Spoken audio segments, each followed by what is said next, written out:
आज की क्लास में हम ली चैटलर प्रिंसिपल के बारे में डिस्कस करते हैं। ली चैटलर प्रिंसिपल है क्या? तो आपको ये तो पता ही है कि जो ली चैटलर प्रिंसिपल है हम उसको इक्विलिब्रियम में स्टडी करते हैं, और वो भी फिजिकल और chemical equilibrium, not ionic equilibrium. ये हमारे लिए बहुत ज़्यादा इम्पोर्टेंट है। जब आप 12th में स्टडी करते हो तो वहाँ पर इनऑर्गेनिक केमिस्ट्री में बहुत ज़्यादा इंपॉर्टेंस आती है बेटा, मेथड ऑफ प्रिपरेशन है इसका। तो इसी पे अब डिस्कस करते हैं कि ली चैटल प्रिंसिपल की रिक्वायरमेंट किस कारण पड़ी हमें इस टॉपिक में। तो सबसे पहले आपको इक्विलिब्रियम के बारे में पता है। जब हम कोई भी केमिकल इक्विलिब्रियम या फिजिकल इक्विलिब्रियम करते हैं तो आपको उसका मीनिंग पता है। इक्विलिब्रियम का मतलब क्या होता है कि जो रेट ऑफ बैकवर्ड है वो इज इक्वल टू होती है रेट ऑफ फॉरवर्ड, या जो रेट ऑफ फॉरवर्ड है वो है rate of equal to backward. तो उसी को हम क्या बोलते हैं, इक्विलिब्रियम।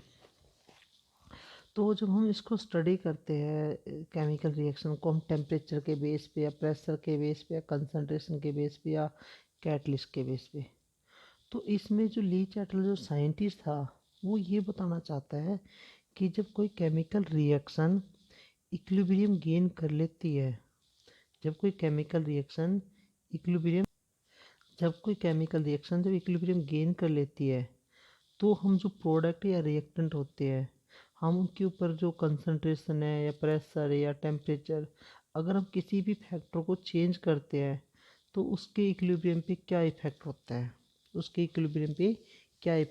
है, तो जब हम किसी भी केमिकल इक्विलिब्रियम सिस्टम या केमिकल रिएक्शन है, कोई भी सिस्टम है या केमिकल रिएक्शन है, जब वो इक्विलिब्रियम को अटेन कर लेती है तो हम इनमें से कोई भी फैक्टर चेंज करते हैं तो जो हमारी केमिकल इक्विलिब्रियम है वो किस साइड डिस्प्लेस होता है या शिफ्ट होता है। हम ये कह सकते हैं कि जो हमारा इक्विलिब्रियम होती है सिस्टम या रिएक्शन, वो किस डायरेक्शन में क्या हो जाता है, चेंज हो जाता है।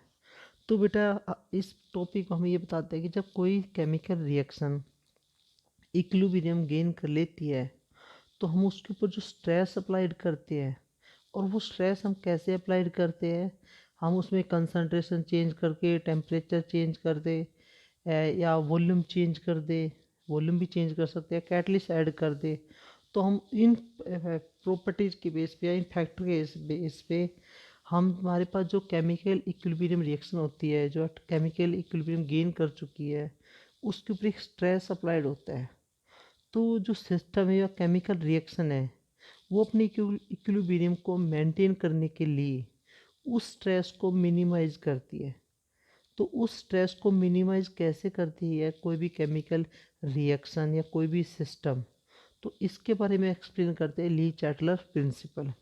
तो कौन कौन से फैक्टर है हमारे पास, जैसे आपको बता चुके हैं, कंसंट्रेशन है, टेम्परेचर है, प्रेशर है, इनर्ट गैसेस है।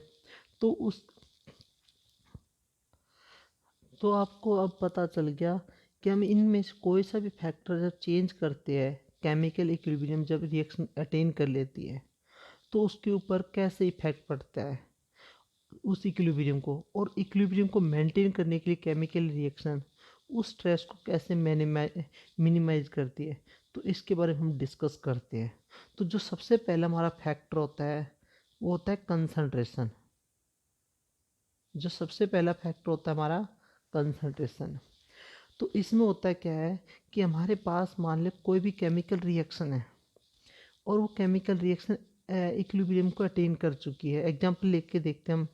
फॉर एग्जांपल जैसे हमने लिए केमिकल रिएक्शन ले गई है कैल्शियम ऑक्साइड प्लस में वाटर, और यहाँ पर हमारे पास जो रिएक्शन बनती है, प्रोडक्ट बनता है, वो बनता है कैल्शियम हाइड्रोक्साइड, ये बनता है।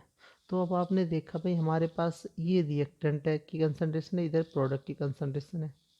तो ये कह रहा है अगर मैं रिएक्टेंट साइड कंसनट्रेशन इंक्रीज कर दूं तो जो मेरी केमिकल रिएक्शन है, जो ये रिएक्शन है, वो फॉरवर्ड डायरेक्शन में क्या हो जाएगी, शिफ्ट हो जाएगी। मतलब जो हमारा इक्विलिब्रियम है केमिकल रिएक्शन का, वो फॉरवर्ड डायरेक्शन में क्या हो जाता है, शिफ्ट हो जाता है। अगर मैं प्रोडक्ट की तरफ कंसंट्रेशन इंक्रीज कर देता हूँ तो जो इक्विलिब्रियम है या रिएक्शन है वो बैकवर्ड डायरेक्शन क्या हो जाती है, शिफ्ट हो जाती है। तो ऐसे हम किसी भी केमिकल रिएक्शन के इक्विलिब्रियम को हम शिफ्ट करते हैं। अब ये प्रोसेस होती क्या है, आप एक एग्जांपल के तौर पे मान के देखो कि हमारे पास जो रिएक्शन है ये इक्विलिब्रियम गेन कर चुकी। अब मान लेते हैं जब इसने इक्विलिब्रियम गेन किया तो हमारा रिएक्टेंट 40% रह गया यहाँ पर, और हमारा 60% रिएक्टेंट प्रोडक्ट में कन्वर्ट हो चुका है। इस कंडीशन पे इसने इक्विलिब्रियम गेन कर लिया। अब इसने क्या किया, जो रिएक्शन है वो अपने आप को ये मान के चलती है मेरे रिएक्टेंट साइड को में 40% रहना चाहिए और प्रोडक्ट साइड में कितना होना चाहिए, 60% होना चाहिए। इतना फिक्स मान के चलती है ये अपने आप को। तो जब हम इसकी रिएक्टेंट साइड कंसंट्रेशन को इंक्रीज करते हैं तो ये देखता है कि इक्विलिब्रियम ये देखता है कि मुझे तो 40% रखना है इधर, मुझे इधर 40% रखना है कंसंट्रेशन, तो बाकी को ये किधर किस साइड ट्रांसफर कर देती है, प्रोडक्ट की तरफ। तभी हम कहते हैं कि जो रिएक्शन है वो फॉरवर्ड डायरेक्शन में क्या हो जाएगी, शिफ्ट हो जाएगी। अगर आप रिएक्टेंट की कंसंट्रेशन को इंक्रीज करते हो तो जो रिएक्शन है वो या हमारा इक्विलिब्रियम है वो फॉरवर्ड डायरेक्शन में क्या कर देगा, उसको शिफ्ट कर देगा। क्योंकि ये तो कहता है कि मेरे पास तो 40% ही होना चाहिए। क्लियर। अगर हम इधर रिएक्टेंट की प्रोडक्ट की कंसंट्रेशन बढ़ा देते हैं तो रिएक्शन हमारी बैकवर्ड डायरेक्शन में हो जाती है। क्योंकि आपको पता है भाई ये तो अपने आप को यहाँ पर कितना लेके चलेगा, 60% लेके चलेगा। अगर इससे ज़्यादा हो गया तो ये इसको बैकवर्ड में शिफ्ट कर देगा, ये अपने आप को इतना मेंटेन रखेगा। अगर हम ये करें यहाँ पर इसकी कंसंट्रेशन को कम कर दें तो जो हमारी रिएक्शन है वो बैकवर्ड सारा डायरेक्शन हो जाएगी। क्योंकि अगर आप 40% से कम करोगे तो ये अपने आप को 40% मेंटेन करने के लिए इस साइड से रिएक्टेंट को लेने लग जाएगा, प्रोडक्ट को लेने लग जाएगा। क्योंकि ये अपने आप को 40% क्या करेगा, मेंटेन करेगा। तो ऐसी प्रोसेस होती है। और बाई चांस आपने इधर इस साइड कंसंट्रेशन को कम कर दिया प्रोडक्ट की साइड, तो रिएक्शन हमारी फॉरवर्ड डायरेक्शन होगी, क्योंकि अपने 60% को मेंटेन करके रखता है। तो बेटा इसी पॉइंट के बेस पे हमारी इंडस्ट्रीज में जितनी भी केमिकल रिएक्शन प्रोसेस होती है या कोई भी इंडस्ट्री है जो केमिकल रिएक्शन के बेस पे है वो इसी प्रोसेस पे चलती है। इसमें जो सबसे बड़ा पॉइंट ये होता है कि हम एक टाइप से इसके बेस पे हम रिएक्शन को मैनिपुलेट कर लेते हैं कि यार मैनिपुलेट कैसे, पे हमने प्रोडक्ट चाहिए और हम चाहते कि रिएक्शन कंटिन्यू पूरे दिन चलती रहे, जब तक हम चाहे जब तक ये रिएक्शन चलती रहे। तो हम क्या करते हैं, रिएक्टेंट बनता है हम उसको यहाँ से रिमूव करते रहते हैं। तो ये रिएक्शन ये सोचती है भाई मेरा 60% तो हुआ ही नहीं, तो रिएक्शन कंटिन्यू चलती रहती है। इधर से हम प्रोडक्ट निकालते रहते धीरे धीरे, इधर से रिएक्शन हम ऐड करते रहते। तो ऐसे रिएक्शन कंटिन्यू स्टार्ट रहती है जिसको हम जितने लंबे टाइम तक रखना चाहते हो। तो पहला पॉइंट आपको समझ में आ गया। अब आता हमारे पास सेकंड पॉइंट, प्रेशर का। जो सेकंड पॉइंट होता है वो हमारा है प्रेशर का। अब जो हमारा प्रेशर है इसमें एक पॉइंट सबसे इम्पोर्टेंट ये याद रखना, प्रेशर वाला फैक्टर हमारा तभी काम करेगा जब रिएक्टेंट के मोल और प्रोडक्ट के मोल डिफरेंट हो। अगर रिएक्टेंट के मोल और प्रोडक्ट के मोल सेम है तो वहाँ पर प्रेशर कोई भी इफेक्ट नहीं डालेगा, ये याद रखना। और आप इसमें एक और कह सकते हो, वॉल्यूम भी कह सकते हो, क्योंकि आप पीछे पढ़ चुके हो 5th चैप्टर में प्रेशर वॉल्यूम की क्या होता है, इन्वर्सली प्रोपोर्शनल होता है, आप पढ़ चुके हो।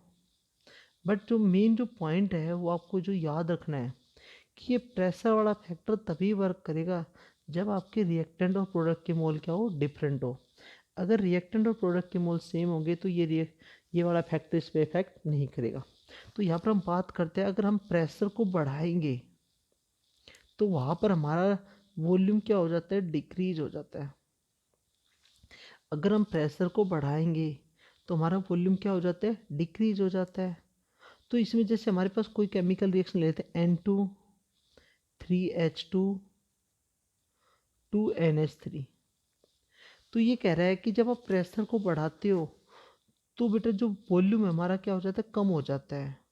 तो जो नंबर ऑफ मोल है पर यूनिट वॉल्यूम में, जो नंबर ऑफ मोल है पर यूनिट वॉल्यूम में इंक्रीज हो जाते हैं। क्या हो जाती है, इंक्रीज हो जाता है। तो जो इक्विलिब्रियम है वो अपने आप को उस डायरेक्शन में शिफ्ट करेगा जिधर नंबर ऑफ मोल क्या है, कम है। जो इक्विलिब्रियम है वो अपने आप को उस डायरेक्शन में शिफ्ट करेगा जिधर नंबर ऑफ मोल क्या होते हैं, कम होते हैं।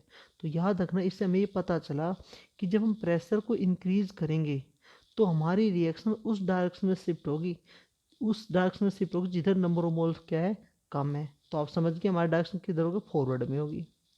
बाई चांस हम प्रेशर को क्या करें, डिक्रीज करें, प्रेशर को डिक्रीज करें और वॉल्यूम को इंक्रीज करें।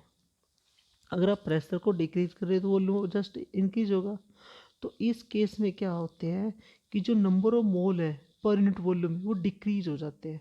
जो मोल की संख्या है वो वॉल्यूम के कंपेयर में क्या हो जाता है, कम हो जाते हैं। तो जो इक्विलिब्रियम है वो अपने आप को उस डायरेक्शन में शिफ्ट करेगा जिधर नंबर ऑफ मोल क्या है, ज़्यादा है।